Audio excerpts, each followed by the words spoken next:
Já de volta aqui o nosso Identidade Geral pela sua rádio e TV Novo Tempo.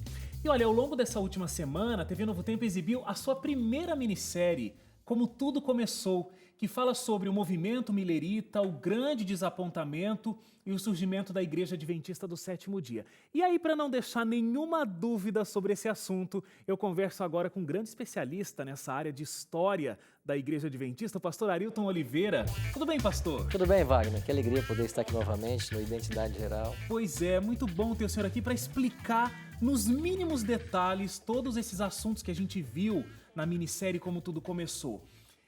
A gente então viu nessa última semana e no próximo sábado, inclusive para você que não conseguiu acompanhar durante a semana, no próximo sábado tem uma maratona. Começa às 3 da tarde, você vai conseguir assistir todos os episódios. Como Tudo Começou a partir das 3 horas da tarde nesse próximo sábado. Então, pastor, como é que um fazendeiro, já que a gente está falando de movimento milerita, como é que um fazendeiro, que é Guilherme Miller, que a gente viu nessa minissérie, se torna um grande pregador? Vamos começar daí. Quem era Guilherme Miller? Bom, ele nunca esperava ser um grande pregador, Não esperava, né? Nunca esperava. Não tinha esse planejamento, mas foram por circunstâncias e pela direção divina. Ele, a princípio, ele não cria em Deus, né? Por um tempo foi até deísta, mas finalmente ele passou por uma experiência muito bonita, porque ele começou a estudar a Bíblia, ele descobriu através das profecias de Daniel de que um dia o santuário celestial seria purificado, e ele, através do estudo da Bíblia e também um pouco de cronologia, ele chegou à conclusão de que nos idos de 1843 ou 44, o santuário celestial seria purificado. E para ele, o santuário celestial a ser purificado era o planeta Terra, na sua renovação com o segundo advento de Cristo. Agora, Miller não inventou isso era a crença popular da época. Os teólogos acreditavam de que a purificação do santuário fosse o retorno de Jesus à Terra. Esse momento histórico aí, o final do século XVIII, começo do século XIX, foi um momento onde a sociedade, o homem se voltou muito à palavra de Deus, porque existiam muitos questionamentos, né? Quem era o ser humano, de onde ele veio, para onde ele foi. Inclusive, Guilherme Miller não era adventista, a gente vai ver que o surgimento da Igreja Adventista se dá muito mais tarde, a gente vai comentar daqui a pouco isso, mas existiam pessoas de várias denominações estudando um pouco mais profecia e difundindo essas ideias, não é isso? Vários eventos favoreceram esse interesse pelas profecias. Você vai ter em 1780, foi um ano onde houve um eclipse, né? Um escurecimento do sol. Naquele mesmo dia, a lua à noite apareceu vermelha como sangue. Em 1798, você tem a prisão de um papa, do Papa Pio VI, que era então o maior líder religioso do mundo, agora preso. Em 1833, você tem uma chuva de estrelas na Nova Inglaterra, nos Estados Unidos. Então, todo mundo pensou, algo sobrenatural está acontecendo. E eles se voltaram, então, para o estudo das profecias. Então, esse movimento milerita, ele vai estar inserido naquilo que a história chama de o segundo grande reavivamento dos Estados Unidos. Porque, de fato, foi um grande reavivamento e milhares de pessoas se voltaram para o estudo da Bíblia. Agora, o ponto culminante, e daí o surgimento do movimento milerita, foi porque esse Guilherme Miller, e depois com a ajuda de alguns amigos, entre eles Samuel Snow, eles vão começar agora a tentar encontrar a data exata para a volta de Jesus. E pensando que a purificação do santuário fosse a volta de Jesus, eles finalmente chegaram ao dia 22 de outubro de 1844. Ele então marcou essa data, 22 de outubro de 1844 seria o dia em que Jesus voltaria até essa terra. Agora, foi o Guilherme Miller, ele mesmo, que marcou essa data? Não, a princípio ele disse que seria entre 1843 e 1844. Ele não chegou a marcar datas. E de onde ele tirou isso? Um amigo dele, né, Samuel Snow, foi quem fez os cálculos e com base nas datas do calendário caraíta, calendário judaico caraíta, ele vai então buscar o 10º dia do 7º mês, que era o dia da expiação para o povo de Israel, e vai agora fazer uma comparação entre esse calendário judaico com o calendário gregoriano, que é o que está em vigência até hoje. E então, do 10º dia do 7º mês do calendário judaico, ele chega ao 22 de outubro do calendário juliano. E é interessante, pastor, porque mais uma vez trazendo o assunto para a Igreja Adventista, existem documentários, existem programas de televisão, várias pessoas que afirmam que os adventistas do sétimo dia foram o povo que marcaram a data da volta de Jesus. Só que Guilherme Miller não era adventista, esse nome não existia na época, e o movimento todo, o movimento millerita, como a gente estava conversando, era composto por pessoas de diferentes religiões, né? A gente tinha lá batista, metodista, anglicanos, católicos, pentecostais, várias religiões estavam juntas ali, seguindo essa direção de que Jesus voltaria no dia 22 de outubro de 1844, certo? Exatamente. Então, você não tem uma igreja adventista nesse momento. Uhum. Você vai ter dois momentos especiais, porque em outubro de 1860 é quando David C. Hewitt vai sugerir, numa reunião de obreiros, o nome da igreja, aí veio o nome Adventista do Sétimo Dia, e 1863, em maio, é a organização em síntese da Igreja Adventista. Então, no movimento millerita, que foi um movimento, como você bem mencionou, interdenominacional, você vai ter três principais segmentos. Um desses segmentos não acreditava mais na Bíblia nem na direção divina da história. Esses se afastaram completamente das crenças religiosas.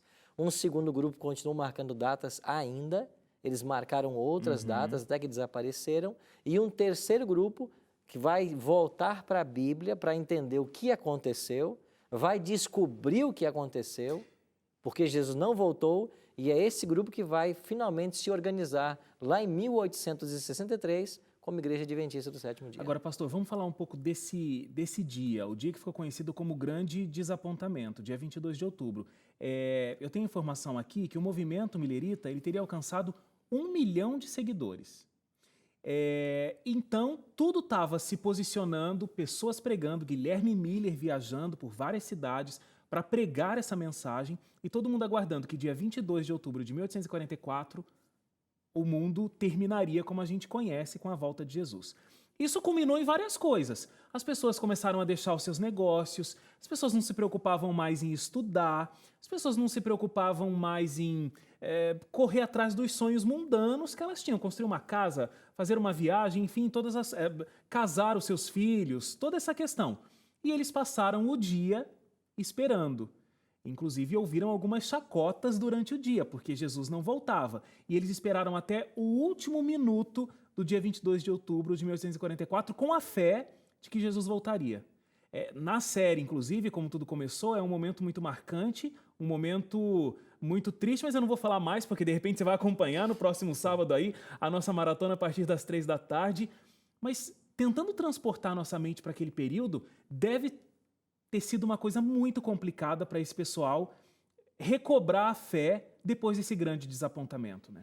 Nas palavras de um dos testemunhos oculares que lá estavam, né, ele escreveu assim: nós choramos e choramos até o dia amanhecer. Ou seja, a noite foi uma noite de choro. A gente não consegue mensurar, Wagner, porque essa expectativa nós não conseguimos sentir na intensidade que eles sentiram. Até porque naquela data algo sobrenatural estava acontecendo. Como nós veremos, a data estava certa, o evento é que estava errado. Então, de fato, o dia 22 de outubro era um dia significativo na profecia. E as pessoas que viveram esse grande desapontamento, elas experimentaram algo que dificilmente nós vamos experimentar. Porque eles colocaram toda a fé que eles possuíam nesse acontecimento. Eles esperavam Jesus de fato. Houve esse compromisso, houve o abandono das questões materiais, o abandono dos ideais, do trabalho, o estudo. As pessoas deixaram suas plantações a perder nas fazendas, lá nos campos. Porque elas não iam precisar mais daquilo. Não iam precisar. Então, Jesus estava voltando. Essa foi a grande boa notícia. E isso tomou conta, como você mencionou, de mais de 1 milhão de pessoas. E esse ensino foi disseminado não só através da palavra, da pregação, mas como através da publicação. E nós nunca tivemos na história um período onde tanto se publicou matérias religiosas como nesse período. Porque todo o dinheiro que as pessoas tinham foram investidos de alguma forma para ajudar as pessoas a se prepararem para esse evento.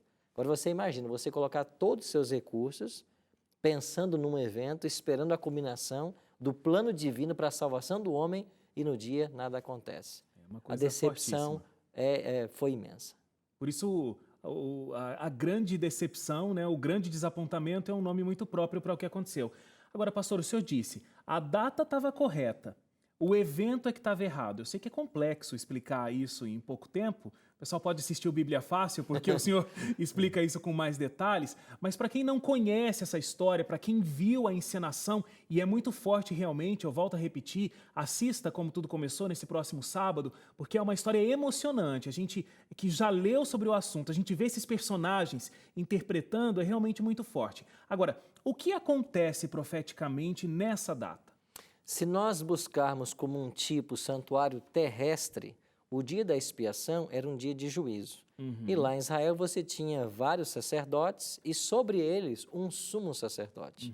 Esse sumo sacerdote, uma vez por ano, que era no 10º dia do 7º mês, ele ia até o segundo compartimento do santuário para fazer o juízo por Israel. E nesse dia era passado em juízo todos os acontecimentos do ano passado. Isso está tudo descrito no livro de Êxodo, Êxodo, Números. Levítico, então, principalmente nesses dois livros. Então, você tinha ali um ritual anual que era feito. Esse dia da expiação simbolizava um juízo para Israel. E então vinha a absolvição ou a condenação. Se o sumo sacerdote sobrevivesse ao ritual, é porque o povo havia sido perdoado. Se houvesse alguém que não tivesse sido perdoado, se alguma coisa não estivesse bem, o sumo sacerdote seria fulminado lá no segundo compartimento do santuário. Tanto é que existem documentos extra-bíblicos que diziam que ele, quando entrava nesse compartimento, ele entrava sempre com uma corda. Caso ele morresse, ele era tirado para fora, uma vez que ninguém mais podia entrar nesse ambiente. Então, esse dia de juízo foi pego pelos mileritas e interpretado como juízo final. Só que na interpretação deles, o juízo final era a própria volta de Cristo. Mas quando nós vamos para a Bíblia, nós entendemos que o juízo final não se dá com a volta de Jesus. Jesus só volta depois que o juízo acontece. Então tem que haver um período onde as pessoas serão julgadas para que depois Jesus venha. Então, Cristo, quando ele ascendeu aos céus, ele deveria desenvolver no santuário celestial, do qual o terrestre era uma cópia, um ministério em duas fases. Na primeira fase, ele atuaria como advogado, como mediador, e na segunda fase, como juiz. Então, desde sua ascensão até o final desta profecia, que é a profecia das 2.300 tardes e manhãs, de Daniel 8,14, Jesus seria sacerdote. Quando chegasse a purificação do santuário, o juízo começaria. Jesus assumiria o papel de sumo sacerdote. Então foi isso que aconteceu no plano da salvação. O 22 de outubro de 1844 é o início de uma nova fase de Cristo no santuário celestial e não a sua vinda à terra. A volta dele à terra é no final do juízo que lá começou. Bom, pastor, depois do grande desapontamento, as pessoas se voltaram para a Bíblia para tentar entender o que estava acontecendo, voltaram para suas religiões e um grupo pequeno, inclusive, se reuniu para estudar a Bíblia, tentar entender o que tinha acontecido, nunca mais marcou uma data da volta de Jesus e foi aí que surgiu a Igreja Adventista do Sétimo Dia.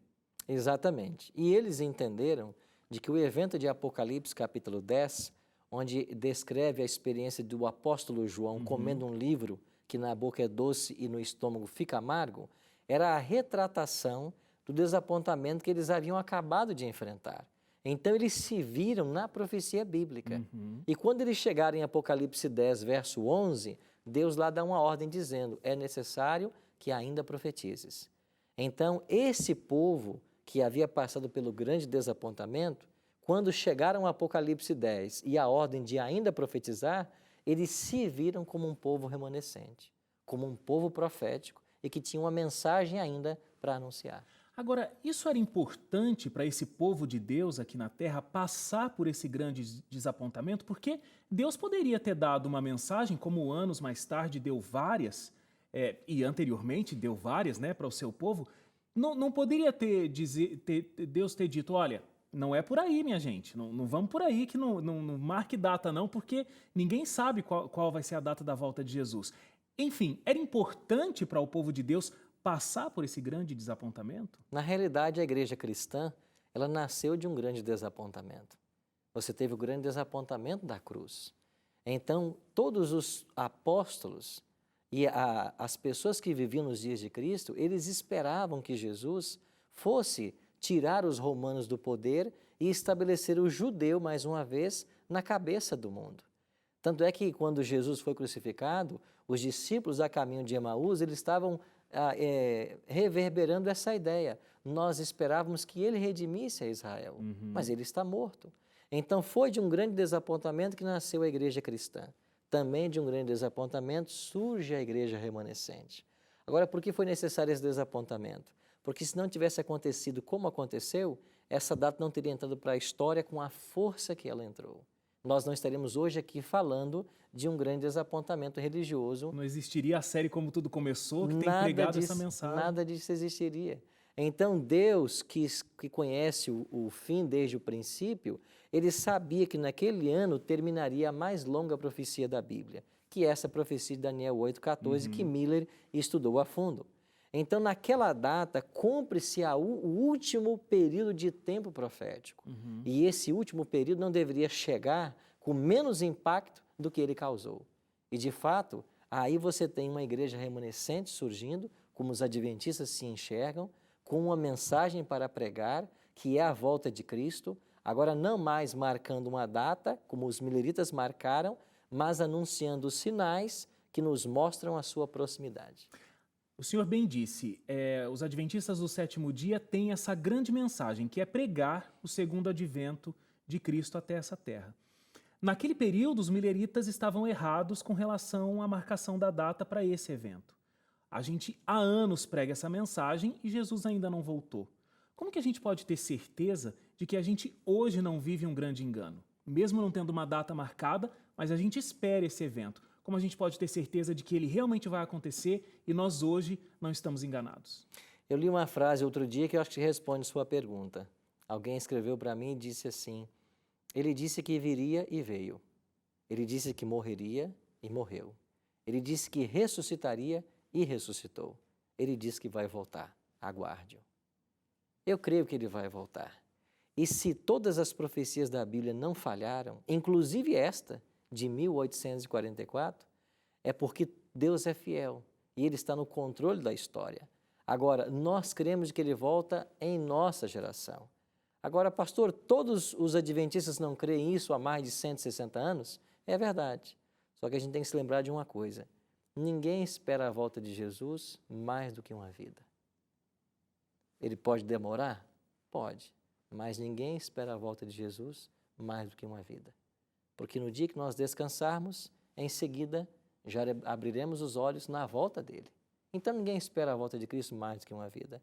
Então nossa certeza só aumenta, ela só cresce à medida que a gente percebe que tudo que a Bíblia falou hoje está se cumprindo ao pé da letra. Isso é uma evidência clara de que ele vai voltar. Muito bom. Pastor, não podia ter outra pessoa para explicar esse assunto para a gente com mais riqueza de detalhes e tanto didatismo, tanta clareza quanto o senhor. Muito obrigado mesmo por ter voltado aqui e explicado tão claramente para a gente. Obrigado pelo convite, prazer foi meu estar aqui. E olha, inclusive quem quiser saber mais detalhes sobre essa profecia ou muitas outras, a gente tem, você sabe, o programa Bíblia Fácil com o pastor Arilton na rádio e na televisão, né, pastor? Explicando todos esses assuntos detalhadamente. Na quinta é às 10 da manhã, na rádio, quinta-feira, 10 da manhã, e na TV, o inédito, sábado, 2h30 da tarde. Muito bom. Muito obrigado, pastor. Até a próxima. E olha, você pode acompanhar a maratona da minissérie Como Tudo Começou, viu? Então é no próximo sábado, dia 22, às 3 da tarde, aqui na TV Novo Tempo. Prepara a família toda sentada aí na sala e assista porque vale muito a pena. O Identidade fica por aqui. A gente se encontra na próxima semana. Uma excelente semana para você. Domingo às 10 da noite a gente está de volta. Até lá. Tchau, tchau.